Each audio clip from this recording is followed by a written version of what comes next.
হয়েছি। আপনারা জানেন আমার বিরুদ্ধে কিছু মিডিয়া উদ্দেশ্যপ্রণোদিতভাবে আমার বিরুদ্ধে মিথ্যা নিউজ তার প্রতিবাদে আপনার ভোট আমি আসছি সংবাদ শুনলেন আমার। আমি মোহাম্মদ মামুনুর রশিদ, আমার বাড়ি ইসলামনগর 7 নম্বর ওয়ার্ডের বাসিন্দা।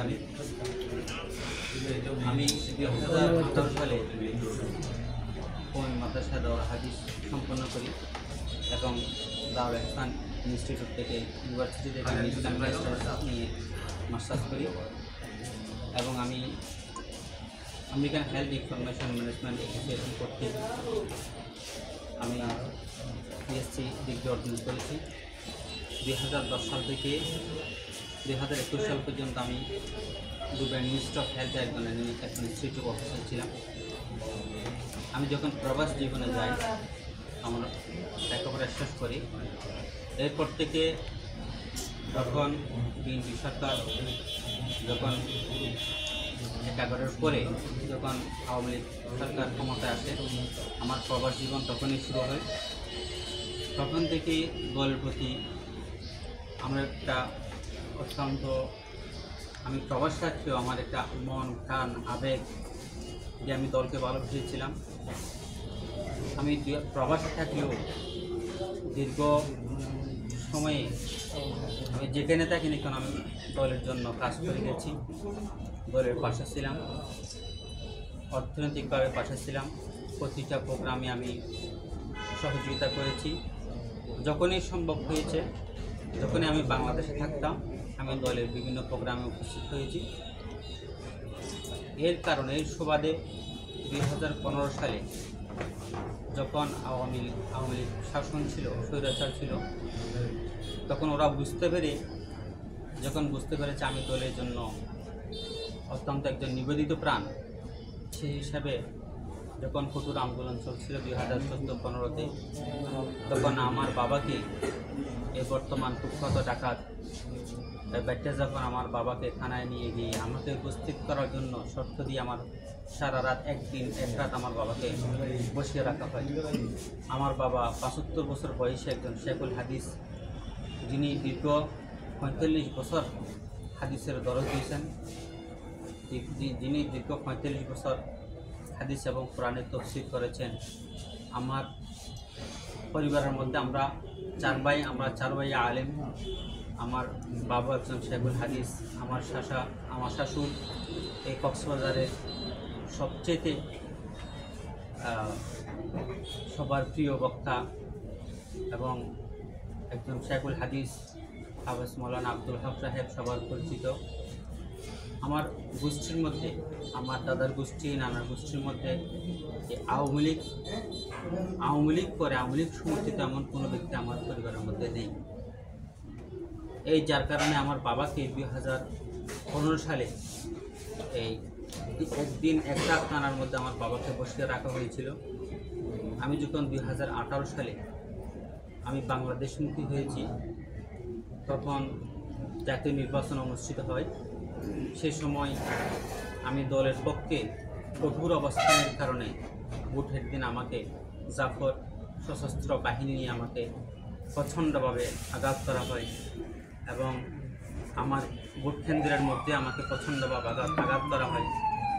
আমি দিনের 12টা পর্যন্ত আমার কঠোর অবস্থানের কারণে এমন কঠিন পরিস্থিতিতেও আমার কেন্দ্রের মধ্যে বিএনপি সমর্থনে বিএনপির পক্ষে 800 পোস্ট আমি কাজ করতে সক্ষম হয়েছিলাম। এবং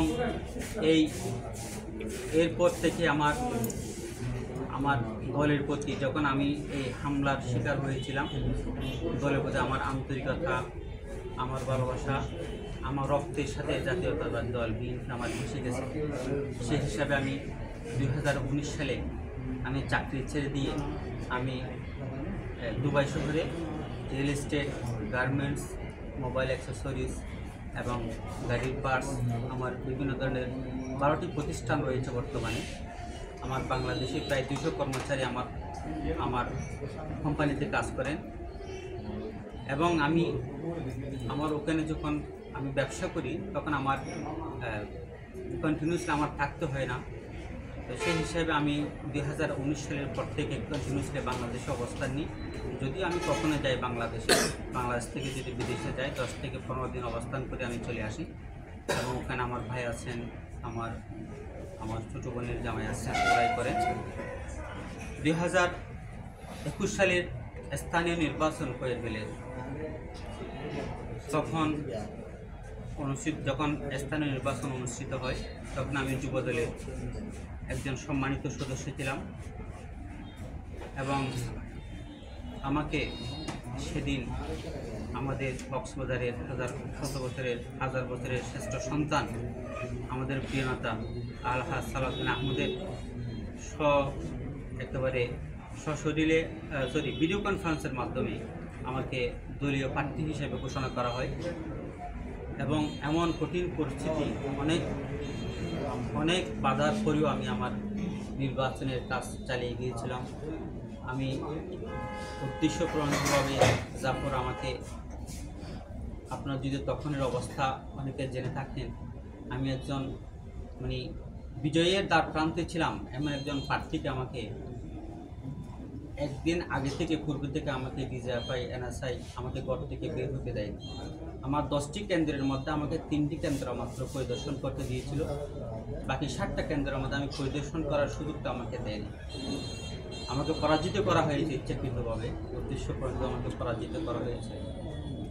এবং 2024 সালে যখন ছাত্র জনতার গণ অভ্যুত্থানে সরকারের পতন হয়, ঠিক 4ই আগস্ট যখন বাংলাদেশের উত্তপ্ত অবস্থা, ছাত্র গণ অভ্যুত্থানের অবস্থান, তখন সেদিন দলীয় কর্মসূচি হিসেবে দলীয় নির্দেশনায় আমি ইসলামনগরে ব্যারিকেড দিতে গিয়েছিলাম। আমি যখন ব্যারিকেড দিতে গিয়েছিলাম, এই কুখ্যাত সন্ত্রাস বা ডিজার্ভার ওখানে গিয়ে ব্যারিকেড সরিয়ে নিয়ে এবং প্রকাশ্যে আমাকে অন্ততপক্ষে 30টা গুলি বর্ষণ করা হয়েছিল। এবং সেদিন রাতে আমার বাড়িতে গিয়ে অন্ধকারে আমার বাড়িতে গিয়ে আবারও রাতের বেলায় গুলি বর্ষণ করেছেন। এবং সেদিন যখন ব্যারিকেড সরিয়ে ওখান থেকে আসার পরে উনি জনাত শফিংয়ের সামনে অবস্থান করার পরে সম্পূর্ণ বক্তব্য আমার বিরুদ্ধে সকল প্রশাসনকে এড়িয়ে দিয়ে এবং তৎকালীন ওসিকে বলা হয়েছিল আমাকে গ্রেফতার করার জন্য নির্দেশ প্রদান করা হয়েছে। আমি আজ অত্যন্ত আপনাদের এই সামনে উপস্থিত হয়েছি। এই বিগত 17টি বছর আমি দেশে থাকি আর বিদেশে থাকি, আমি দলের জন্য একজন নিবেদিত প্রাণ, রক্ত জীবনের ঝুঁকি নিয়ে আমি সবসময় দলের পাশে ছিলাম। আমি একজন যুবদলের 1 নম্বর যুগ্ম আহ্বায়ক ছিলাম, 1 নম্বর সম্মানিত সদস্য ছিলাম। আমি দল থেকে মনোনয়ন প্রাপ্ত একজন চেয়ারম্যান প্রার্থী ছিলাম। আমি 18 সালে জাতীয় নির্বাচনে জাফরের সশরীরে হামলার শিকার হয়েছি ভোট কেন্দ্রে। আমি গণ অভ্যুত্থানে 4ই আগস্ট আমি এই ব্যারিকেড দেওয়ার কারণে আমাকে গুলিবর্ষণ করা হয়েছে। আমি অনেক নির্যাতনের শিকার হয়েছি। এমনকি আমার কারণে আমার পরিবার, আমার বৃদ্ধ বাবা, আমার ভাই সবাই অনেক হয়রানির শিকার হয়েছে। এরপরও এমন 5 তারিখের পরে সে আজ আমাকে আওয়ামী লীগের দোষর হিসেবে মিথ্যা নিউজ করে আমাকে আওয়ামী লীগের দোষর হিসেবে আখ্যায়িত করা হয়েছে। আপনার কাছে আমার একটা প্রশ্ন, আমি যে টিভির সাংবাদিক প্রশ্ন হলো, আমি কৈয়ারবিলে আফজাল জকরিয়া, আপনি চেয়ারম্যান প্রার্থী হিসাবে আপনারা নির্বাচন করছিলেন। আফজাল কর্মার্কা নিয়ে সমর্থন নিয়ে করছিল। আপনাকে সালাউদ্দিন, আমাদের প্রিয় নেতা সালাউদ্দিন ভাই আপনাকে বলছিলেন সবাইকে নিয়ে আপনাকে নির্বাচন করার জন্য আপনাকে বলেছিলেন। আপনি তখন থেকে তো আমরা দেখছিলাম প্রার্থী ছিলাম। দলের দুঃসময়ে শুধু আমি কৈয়ারবিলকে দেখি নাই, পুরা চকরিয়া উপজেলার মধ্যে যারাই হামলার শিকার হয়েছে, যারাই মামলার শিকার হয়েছে, যারা ডাকাতে গ্রেফতার হয়েছিল, আমি প্রত্যেকটা কর্মীর ঘরে ঘরে গিয়ে তাদের খবর নিয়েছি, তাদের পাশে দাঁড়িয়েছি। তার প্রমাণ আমাদের এই চকরিয়া উপজেলা যুবদলের সম্মানিত সভাপতি, সাবেক সভাপতি মডেল ভাই, জকরিয়া ভাই, আমাদের পাশে যিনি আছেন ফরহাদ ভাই, ওনারাও আমাদের পাশে সবসময় ওনারা ছিলেন। আমি কৈরবিলের বাসিন্দা হয়েও আমি কৈরবিলের নির্বাচন করার পরে আমি শুধু কৈরবিল নিয়ে ভাবিনি, আমি চকরিয়ার প্রত্যেকটা বিএনপি সমর্থক, বিএনপি কর্মীদের পাশে দাঁড়িয়েছি। যেখানে যে হামলার শিকার হয়েছে, অসুস্থ হয়েছে, বিভিন্ন সমস্যার সৃষ্টি হয়েছে, যারা গ্রেফতার হয়েছিল প্রত্যেকটা কর্মীর ঘরে ঘরে গিয়ে আমি খবর নিয়েছিলাম, তাদের পরিবারের পাশে দাঁড়িয়েছিলাম। আজ অত্যন্ত আপনাদের এই ক্রান্ত মন নিয়ে আপনাদের সামনে উপস্থিত হয়েছি। এই জন্য এমন সময় এসে আমাকে আজ এই আওয়ামী লীগের দোষর হিসাবে আমাকে মিথ্যা নিউজ করে আখ্যায়িত করা হচ্ছে, আমি তার তীব্র নিন্দা এবং প্রতিবাদ জানাচ্ছি। এবং তারা এই মিথ্যা নিউজগুলি করতেছেন, এই যে একজন চকরিয়ার প্রতিনিধি মনসুর মোহসিন, ফাঁসিয়াখালী আওয়ামী লীগের সে একজন সহসভাপতি, ফাঁসিয়াখালী আওয়ামী লীগের একজন সহসভাপতি এবং সাবেক ছাত্রলীগ নেতা। সে এই আওয়ামী লীগের আমলে আমার কাছে ডকুমেন্টস আছে, আমি প্রত্যেক সাংবাদিক ভাইকে দিব।